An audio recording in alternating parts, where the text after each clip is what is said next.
There are two sides to social media. The good ones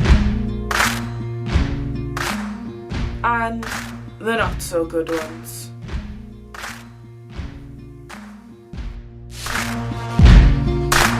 Through meeting young people, how has the digital age affected them? I see a lot of boys and girls on their phones which has taken over their lives on social media. This is where all the arguments and fights can start. For instance, on Facebook they could see a post that's been put on about a certain person that's been on Facebook. Then one thing leads to another. Chinese whispers, for instance, starts off, and at the end of it they start having an argument, and then it starts that other people get involved who shouldn't be involved in the situation, does get involved, and then it just escalates from there, and it doesn't work out that good. In some cases it could end up in hospital. And how many youths do you reckon are impacted by phones? A good 95%. A lot of young people do have, and also they actually do ask for the more up-to-date phones, the iPhones, which is not really expensive, but to get more quality and more information of these phones. Do you think that phones have a negative impact on a child's life?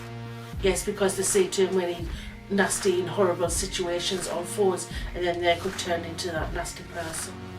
Are you seeing that phones and social media can influence a young person into their later life? Yes, and that young person might turn into a man or a woman in later life and cause criminal offence, get prosecuted by the law, and maybe even end up in prison, which is not a good route to go down. So that is why when Snapchat and Facebook say an age limit on these devices, that they should stick to that, because if you're under a certain age, I believe that Facebook is 13-year-old, and some children ages 7 or 8 can be on the Facebook because they put false identification on, which is wrong. In light of the recent TikTok scandal,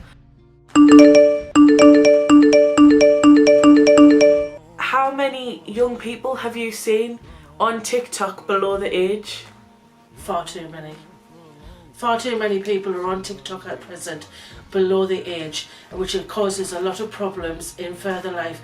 And maybe it looks like fun doing all these TikTok dancing, but deep down, that might be the fun side, but deep down there is actual a serious side of things. For the children who are so young at present, who's just being born, social media is going to be very scary in the future.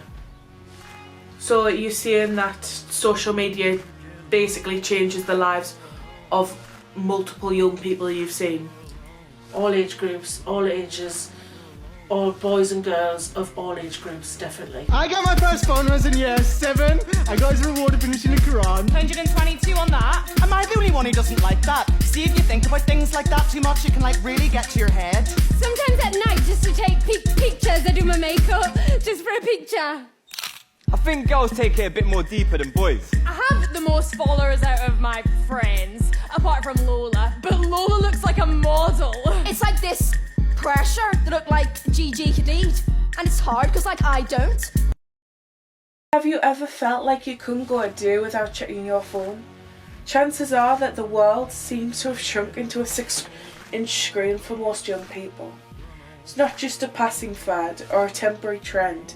Technology has become an integral part of our daily lives, and for many young people, they can't imagine living without it.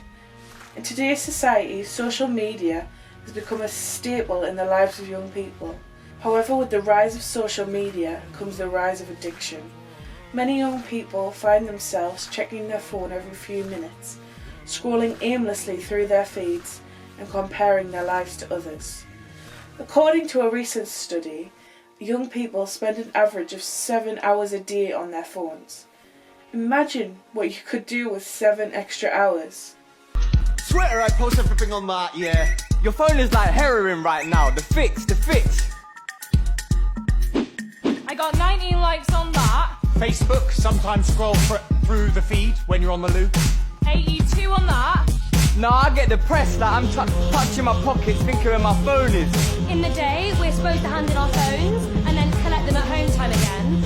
Obviously, no one does it. 120 on that. I'm not tethered. Who would have thought that a phone could be so important in my generation? I feel like we're all batshit, or maybe it's FOMO culture. We're constantly seeing what everyone else is doing, so we want to be involved. So we never get a break. Sorry, the number you have reached is not in service.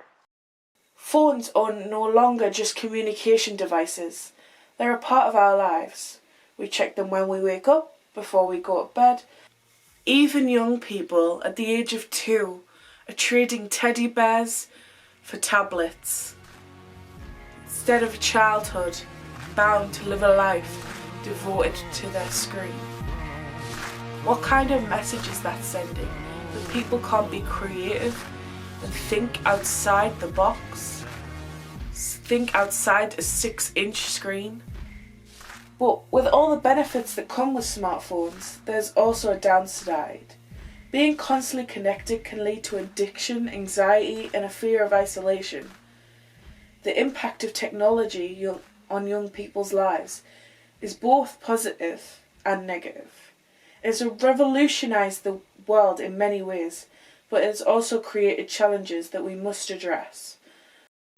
Social media has affected the lives of so many young people and people across the globe. Would you say that the benefits outweigh the risks in social media? Is the dark side of social media overpowering the good it can actually do? I find that social media is good in certain areas, but there's also a lot more, I would say a lot more bad than is good. For instance, if your family lived abroad, then you can contact them and speak to them like on Skype or on Instagram and stuff like that, where you can still contact your family. But there's also a lot of bad on social media. For good though, there is some good funny clips. For instance, there's a lot of highlights that children should know about, what families should know about, that children can get up to. But there is some good points, there's some funny parts, but I would say a good 80% is a lot of negative into the situation of everything. And how much do you think that parents are aware what social media is currently doing to their children?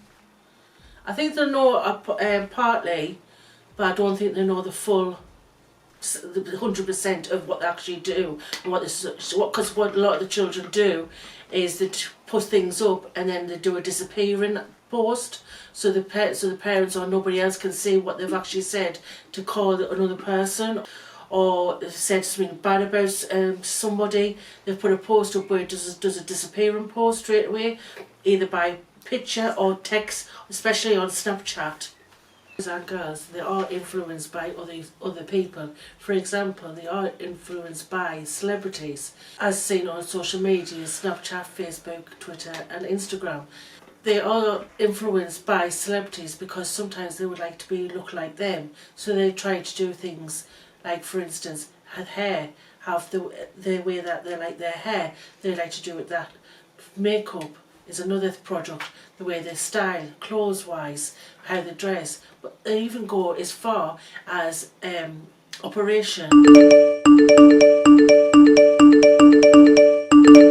Because of the way that they look, they want to be skinny like that person, or they would like to have an operation to make themselves look thinner, to have that kind of influence on them. And have you met teenagers and young people who have wanted to have these procedures done? Yes, but in the past I have seen a lot of young people, boys and girls, in the same situation, but what is stopping them is the fact that they can't afford it, so they do have to raise the money. But there is a lot of side effects by this. When the operation doesn't go right, they can lose their confidence, but what they're trying to do is try and look like that person and then try and get the confidence. But in the meantime of raising that kind of money, the celebrity who they're trying to look like has changed their image again, so they can't win. Whatever that celebrity wants to be like, they could want to try and change their image, but the celebrity keeps changing their hair. For example, they may have changed their hair colour, they may have changed their hairstyle, but what we know as older people, but what they might not realise is celebrities do wear wigs, and they can wear wigs, and that might be a way of changing their celebrity's hairstyle as quick and as a procedure as that. Wigs don't cost as much as what an operation does on a theatre table. With so much negativity on social media, it can affect the way we see ourselves. Therefore, charities like Young Minds are there to help, posting inspiring videos, helping us to alter the way we think. We all have negative thoughts sometimes and tell ourselves unkind things. But how we speak to ourselves affects who we believe we are. When we feel good about ourselves, it's easy to deal with life's challenges. So be kind to yourself with hashtag 5-year-old selfie. You deserve it. Step 1. Find your favourite photo of your younger self or something that reminds you of when you were younger. Step 2. Type 3 positive things you would like to tell your younger self. Step 3. Tag 3 friends to join and take part and tag us at Young Minds UK. Step 4. Share on your Instagram story or feed and spread the love. So when you're feeling low, try taking a moment to picture yourself aged 5 years old. And tell that inner child everything they need to hear. You're cute and you're funny. You'll be brilliant at football. You're so much more than your grades. You'll get through it. I love you. Be kind to yourself because you deserve it. So what will the future hold? Will technology change our lives for the better or for the worse? The answer is, I don't know. What I do know is though, we should use technology to enhance our lives, not control it.